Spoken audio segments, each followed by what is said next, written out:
If you can't do time, don't do the crime. This is a saying that is very much true.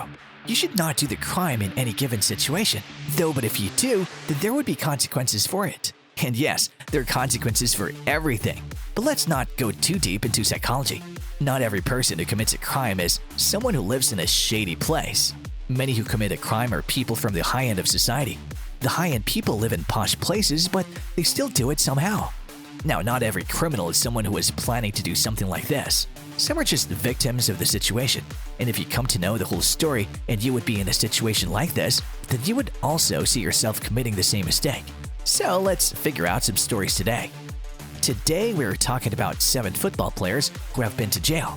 The purpose of this video is not to defame any of the players in this list, but this video is purely for knowledge and entertainment purposes. With that note, let's gear up and wear our favorite jersey, and let's dive right in. On number 7, we have Joey Barton. Now, this midfielder was relatively famous, but not because of his playmaking or his exceptional skills. He was famous because of his violent behavior and some moments where he lost his temper. Now, he was involved in quite a few incidents. The first one was in 2008 in Liverpool City. He drove his car into the pedestrian in the city center. He was convicted of assault and was sent to prison for 77 days. But the story doesn't end here. I would have liked it if it ended here. At least then I would have been able to say that he's a changed man now. After his retirement, he came onto the news because of an assault. The news was that he assaulted a woman and she suffered a head injury. During the court trial, the spokesperson for the police said, Joseph Barton, 38, of witness, is due to appear on bail on Monday, 26th of July at Wimbledon Magistrates Court, charged with assault by beating. The charge relates to an incident which took place at the residential property in Kew on Wednesday, 2nd of June, in which a woman received a head injury. Somehow, he got out of this case. So, only he knows what happened that day, and also that lady. On number 6, we have Marlon King. He was an excellent striker and wingman. Not the wingman who would help you pull girls, but the one you would need in a challenging game. But he also had some horrible moments. Moments, plural. Remember that, okay? In 2008, when he was celebrating his wife's pregnancy in a bar, he did something that turned out terrible. He punched a woman in her face and it broke her nose. This incident went viral, and in 2009, after the court case, he was sent to prison for 18 months. After serving the time, he got involved in one more incident in 2014. He was sent to jail again for violent driving. He was driving his car recklessly while eating ice cream. He also caused 3 cars to pile up, and inside of one of these cars, there was a guy who got locked inside and he was seriously injured. Now, this is something for which you deserve to go to prison. Can you guys guess for how much time he went to jail? Well, the answer is 18 months. What a coincidence, right? He also faced addiction to a 3-year ban from driving. He served his right, I guess. On number 5, we have Lee Hughes. This Premium League sticker was doing pretty well in his career, but then something happened that changed the entire course of his life. One fine day, he was out with a few of his friends in his Mercedes that was around 100,000 pounds at the time.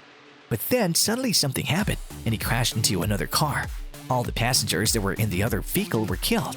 He panicked and ran away with his passengers. This news spread like wildfire and was reported widely. Later on, he turned himself in and was out on bail. Later that year, he was sent to prison for 6 years and was banned from driving for 10 years. In 2010, he was released from the Featherstone prison establishment. Now, the thing is, we don't know the circumstances when this incident happened. We do know that he wasn't on any substance, so it was an honest mistake and it could have been anyone. It doesn't matter who was in the driver's seat. It could have happened. Yes, it's a mistake and there is nothing that can justify it. But I think he served his time for an error that was not intentional at all. And I guess it's time when we all sound to forgive him. On number 4, we have Ian Wright. Ian Wright is nothing less than an Arsenal legend. He scored 185 goals in his career for the club. He scored really well and was a legend himself. But he also had a fair share of hard times. When he was 19 years old, he was sent to prison. It was for a stupid reason. He was sent because he couldn't pay a traffic fine. At that time, he was not financially stable, and his wife was also expecting. He wasn't in a state to pay for that fine. He was sent to prison for only 2 weeks. I know it may not seem like a long time, but you need to understand what he went through and what his pregnant wife went through. In 2016, in an interview, he said, "I did say I would never ever come to a place like that again. I knew I had to start doing the straight and narrow right thing. That was it. He really didn't deserve this. And whoever was the judge of this case, you, sir, messed up really bad." On number 3, we have Duncan Ferguson. He's the best person to turn up to if you need some motivation on the field. But giving motivation is not the only thing he's good at. He's also very good with assaults. There are approximately 5 assaults that he has been a part of. 3 of them he got out pretty quickly with some minimal fine, but the last 2 were a little trouble. One of these incidents was trouble with a taxi driver. There was also an on-field incident that made the headline. Ferguson had butted Wraith Rovers defender John McStay. Ferguson was told to serve 3 months inside Barliney prison despite being an on-field incident. I think it was unfair because many of these things of this kind happen on the field, and if you're going to give jail time for something that happened on the field, then everyone who did something like this should go to jail, right? But that's not the case. Now, I'm not saying that he did something great, but things like this happen in the heat of the game. Maybe he was sent to jail because this news went too viral, and they weren't able to suppress it, but you never know. So play fair on the field and try to control your emotions.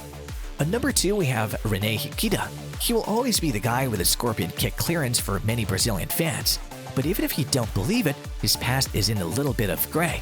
He was involved in the kidnapping.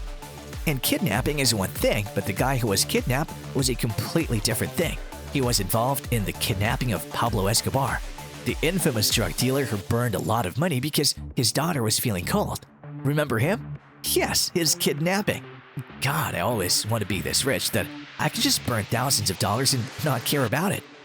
Anyways, burning money is illegal. Continuing with the subject, it was a severe crime, and for that, he also served some severe consequences. He was sent to a notorious facility for 7 months. He was sent to Bogota. Google it later. The results would not be so settling. Now to the last one, at number 1, we have Ronaldinho. Yes, you got it right, the infamous football legend. He dominated the field when he was in play, but in 2020, he spent 5 months in jail because he illegally forged a passport. Well, not just one passport, but it was a whole scandal. And he was in the news after a very long time. Not for something good, but for something no one thought he would do. Both he and his brother were sentenced to 5 years, but they made a deal. The deal was 5 months in prison and a fine of $200,000. That's a lot of money. Ronaldinho even celebrated his 40th birthday on the prison grounds. Now you guys tell us which one of these players you would support even after knowing a dark part of their lives in the comments. This is all for today. But as there's always something more to learn about football, here are some videos you can see. On the left, 5 football players who cheated on their club. And on the right, we have 7 football players who have been in jail. I look forward to seeing you there. Bye-bye.